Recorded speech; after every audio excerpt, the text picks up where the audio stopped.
Hi, this is TheHande Mäkinen, and welcome to another He-Man video. And today's video's topic is a little bit paradoxical, I guess you could say. This video is about all the He-Man episodes that will never get an episode review from Season 1. Okay, so the Filmation He-Man is my favorite cartoon series of all time. I have been making He-Man episode reviews since 2012, and as a result, I have reviewed a lot, and I do mean a lot, of He-Man episodes. But it's important to understand that it was never my intention to review every single episode of the series. And you can probably guess why. There are a lot of He-Man episodes. 130 to be precise, and not every single one of them is going to make for a very interesting video. And that's why I've never really set a goal for myself that I was trying to review all of the episodes. Now, some of you might be looking at me funny right now because I have, of course, reviewed every single episode of a He-Man series. In fact, I made individual videos for every single one of the episodes, and that was, of course, the 60-second He-Man reviews of the New Adventures. But that was a special outlier, because that was the version of He-Man that I was the least familiar with, so it was really me kind of documenting my experience with the New Adventures as the episodes were coming out on YouTube. And let's face it, a lot of those videos are not very good, but they are just that. They are my documentation of my experience, so I guess you could say they're a bit like a vlog, except I never used a face cam, so I don't know if that counts as a vlog. But anyway, the reason I wanted to do this video was to just address some obvious episodes that, for various reasons, I just have never had the urge to turn into a He-Man video. And today I decided I was going to start with Season 1.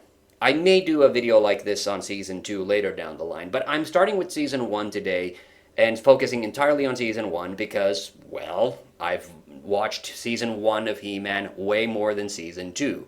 I've only been very aware of the Season 2 episodes of He-Man since, well, 2012. That's when I got the box set of the second season. Whereas the Season 1 He-Man DVDs I've had for a much longer time. I've watched a lot more extensively, and therefore I have a lot more definitive opinions on them. Whereas Season 2 is an ongoing project that, you know, is still kind of going on. There are still episodes in Season 2 that I still plan to turn into videos somewhere down the line. But I have covered Season 1 so extensively on my channel that really there aren't a lot of episodes left for me to review. And the reason why I haven't reviewed them often has to do with the fact that these episodes are neither good enough or bad enough to warrant a review, if that makes any sense. So something I need to stress here is that the episodes I'm going to discuss in this video are not necessarily bad, and that's not the reason why I've never reviewed them. On the contrary, bad He-Man episodes typically do make for very interesting reviews. For reviewing, I'm also counting episodes that have been featured on like a top 10, but that is kind of the thing. I think when you make a review, there really should be a reason. There's a point you're making about the episode, and it shouldn't be just something that you just do on a whim. Because what ends up happening then is, like, at the end of the video, you kind of end up just saying, oh, well, it sure was an episode. And that's not really saying anything. But the point that I'm kind of slowly building up here is that, actually, a few of these episodes I personally enjoy a lot. But because they're not excellent or outstanding in any special kind of way, they're the kind of episodes that are kind of hard to recommend if you're not already, like, a big He-Man fan. So that's basically what I'm getting at. I'll be explaining what the episodes are about and the reasons why I've never made a video about them. I have the DVDs right here on my table, and I'm going to be using them basically as kind of just reminders for myself so I don't forget to talk about some of them. So here we start with one that I've mentioned in passing in a couple of episodes, but I have never turned into an episode review because this episode is maybe a little too basic, but I actually do really like this episode, and the episode is Disappearing Act. This is the episode where Skeletor captures Prince Adam in an effort to hold him for ransom for He-Man, which, as you can probably guess, causes a little bit of trouble. And earlier in the episode, Orko accidentally transported Adam's sword into the past. So the episode is in part about Duncan creating a He-Man robot to distract Skeletor and then Cringer and Orko going into the past to get He-Man's sword. Now, the thing that I love about this episode is that it has big Scooby-Doo energy. Orko and Cringer going into the past is my favorite part of this episode. And bits of this episode were obviously also recycled for Adam's Courage, or was it The Courage of Adam? I always keep getting the title wrong. For the Mike Young Productions He-Man. But honestly, the He-Man robot part of the episode is honestly horribly boring. I do remember the visual of Adam in the cave with the chain around his ankle. That's kind of an interesting bit. But overall, it is a very standard kind of episode. There's nothing horribly outstanding about it. It's kind of a generic adventure that the characters go on. But for that past section, I do really love Orko's and Cringer's interactions, and that is really the reason whenever I do watch this episode, that's the part that I enjoy watching the most. Next up we have Masks of Power, and this is an episode again which I've actually used a screenshot of in one of the reviews relatively recently. And this is actually an episode that I kind of find difficult to really discuss because I get the feeling like it was an episode that was meant to be a lot more important than it ultimately ended up becoming, because it has to do with the Eternian Ancients.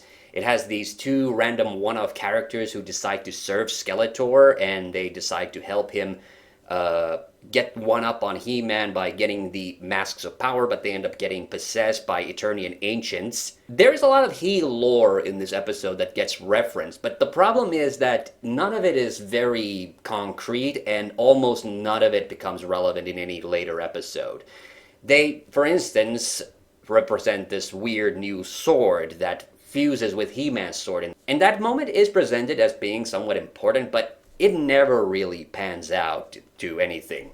Also, the thing that always bothers me about this episode is that the two characters who decide to serve Skeletor in this are presented in this episode as being siblings, but you will recognize, of course, that these character models were later recycled for the Wizard of Stone Mountain, where they were decidedly not that. I always find that a little bit distracting about when I go back to watch this episode.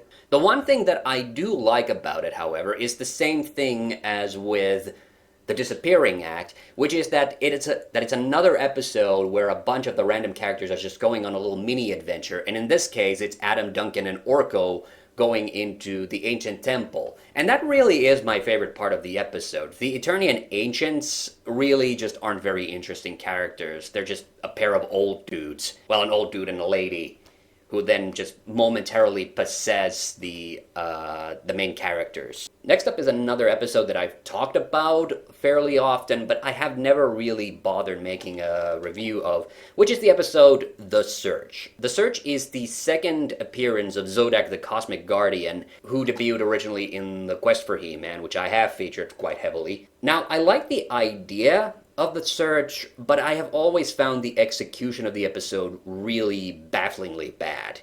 Particularly, there is a one-line of dialogue between He-Man and Skeletor in this episode that just makes references to Skeletor having just random slaves, which, you know, don't get me wrong, Skeletor does have in a few episodes, but it's not really something that was ever really settled upon.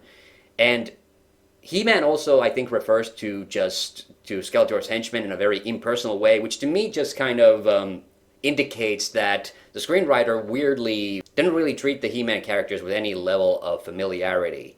The one part of this episode that I do think is great is that there's a moment where He-Man is being tempted by this orb of unimaginable power, which of course is the stock yellow ball.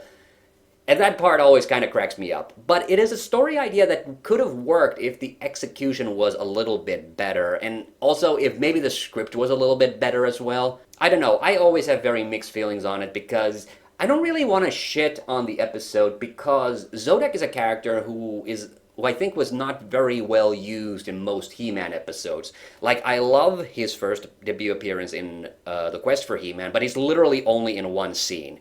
And then, of course, he does have a much more extensive appearance in the Golden Discs of Knowledge, and I think that might actually count as his best appearance on the original Filmation He-Man.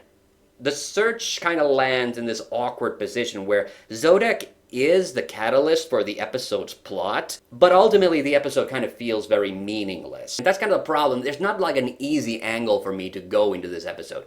I think The Search is an episode that is worth watching at least once because there are some interesting things about it. But as an episode overall, yeah, this is the first one that I don't really enjoy, and I don't really get the hankering to watch very often. Okay, this is an episode that I have been thinking about making a video out of, but I haven't really committed to it. And honestly, it's been a hot minute since I've watched this episode, so I don't even have a solid memory of this. But the episode is Valley of Power, and it features a character called Donovan, who I think was recycled for the later Huntsman episode.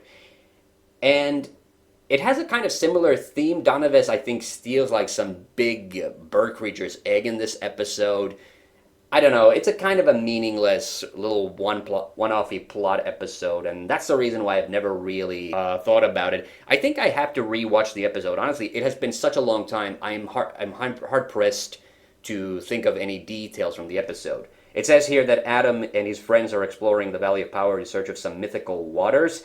I don't remember that part of the episode at all. So that's another reason why, you know, this one doesn't really pop up for me. But maybe I ought to sit down and put a pin on that. But I get the feeling like the reason is that I always remember, oh, that's the character from The Huntsman, which is actually a later episode. But it's so much better of an episode.